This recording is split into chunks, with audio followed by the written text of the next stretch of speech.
Olá a todas, meu nome é Miriam Olivia e esse é o canal do KB Advocacia. Neste canal nós falamos sobre empresa, patrimônio e pessoas. E no vídeo de hoje eu quero falar sobre o caso da marca iPhone, Gradiente versus Apple e a questão da anterioridade e as discussões judiciais.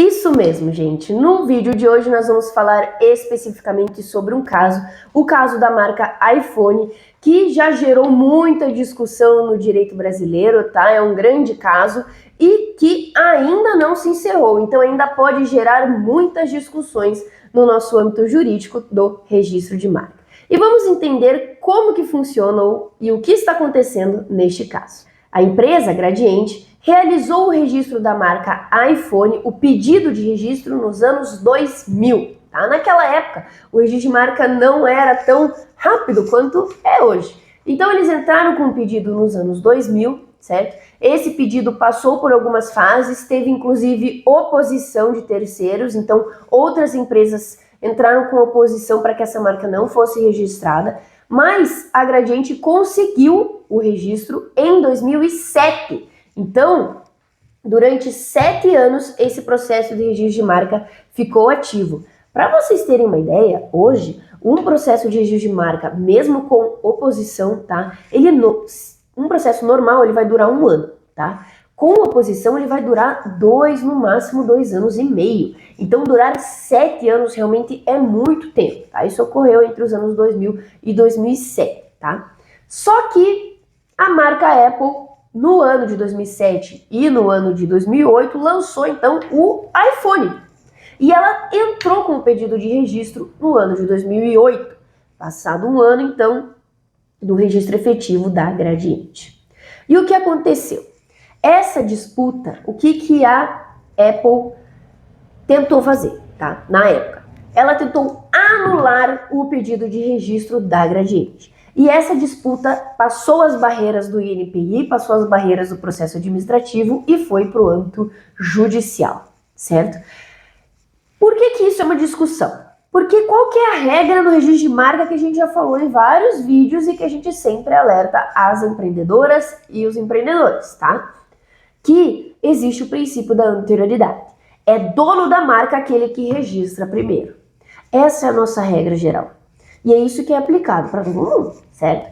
E no caso aqui, quem registrou primeiro foi a Gradiente. E era essa discussão que a Apple tentou fazer. No âmbito do Tribunal Regional Federal da 2ª Região, que é quando começou essa discussão, tá? Foi desprovida a apelação e confirmada a decisão em sentença. Ou seja, para anular o registro de exclusividade e que a Gradiente só poderia utilizar o nome iPhone de forma conjunta. Como é que? Então ela não teria exclusividade sobre o termo iPhone, sendo possível a Apple então utilizar o termo iPhone, tá? Por que isso é relevante?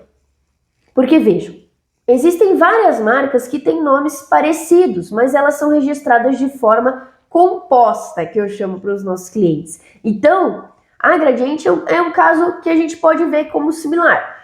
Ela não poderia utilizar somente iPhone, mas ela poderia utilizar iPhone desde que na forma composta, Gradiente iPhone, tá? Então isso aqui é muito comum quando a gente pega um elemento que é muito parecido, como por exemplo o nome Flip. Flip é um nome muito comum e tem várias empresas que utilizaram esse termo nas suas marcas. Mas, tirando a Microsoft, que tem exclusividade sobre esse termo, certo? Existem outras empresas que conseguiram em outras classes fazer o registro de forma composta, Flip mais alguma coisa, tá? Então tem várias que foram registradas nesse sentido. Beleza. Entendido isso, essa foi a decisão TRF da 2ª Região, tá? Como que se baseou essa decisão? No princípio da coexistência pacífica de marcas. Foi entendido que o consumidor, ele não vai se confundir quando ele vê o celular da Gradiente e o celular da Apple. Ainda mais quando tiver escrito Gradiente iPhone e tiver escrito iPhone e tiver a maçãzinha ali comumente conhecida da Apple, tá? Que essa coexistência poderia seria possível, não iria confundir os consumidores e não gerar grande confusão aí entre os players. Foi para o STJ, Superior Tribunal de Justiça, que permitiu que tanto a Apple quanto a Gradiente pudessem utilizar esses termos, mas desde que em diferentes áreas de atuação, tá? Entretanto, essa decisão não se encerrou. O processo está sendo julgado no Supremo Tribunal Federal, no nosso STF, e foi reconhecida a repercussão geral, porque vejam, está sendo discutido o princípio da anterioridade. A questão principal é, o princípio da anterioridade existe. Quem registrou primeiro é o dono. Mas existem outros fatores que podem superar ou ao menos sopesar esse princípio?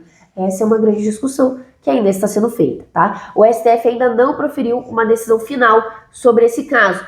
Mas eu trouxe para vocês o parecer da Procuradoria-Geral da República, que ela foi então intimada a se manifestar nesse processo devido à repercussão geral. Fez um parecer grande, super interessante, tratando sobre vários elementos da análise econômica do direito, que é um tema que a gente estuda bastante aqui no escritório, não somente como advogados, mas também como pesquisadores. E eu trouxe o termo backlog. Quais são os argumentos da Procuradoria-Geral da República, tá?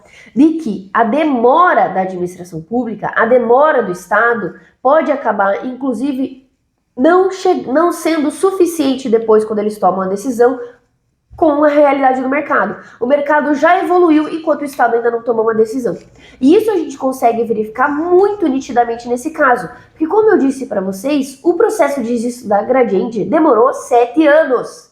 Em 7 anos, a Apple já entrou como um grande player no mercado e já trouxe, então, uma modificação mercadológica. Então, esse termo é muito interessante.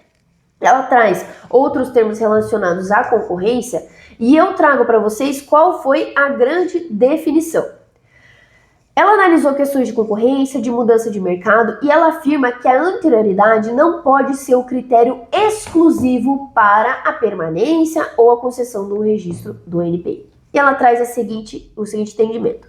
A mora na concessão do registro de marca, a demora ali no processo, concomitantemente ao surgimento do uso mundialmente consagrado da mesma marca pelo concorrente, então o fato da Apple estar conhecida mundialmente, certo? Mitiga o direito à exclusividade quando ensejar evidentemente confusão, a requerer a presença de elemento distintivo para preservar os direitos dos consumidores e demais agentes do mercado. Que esses dois elementos, a demora no processo administrativo e também o fato da marca Apple ganhar notoriedade mundial, tá?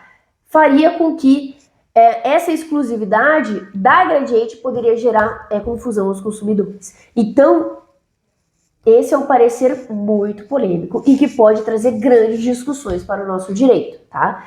Essa questão ainda não foi resolvida, ainda temos que ter uma decisão final sobre esse tema. Enquanto isso, a Apple, muito esperta, já fez o registro em várias outras classes, porque essa discussão está sendo feita das classes que a gente acabou verificando, mas a Apple já tem o registro efetivo em diversas classes, tá?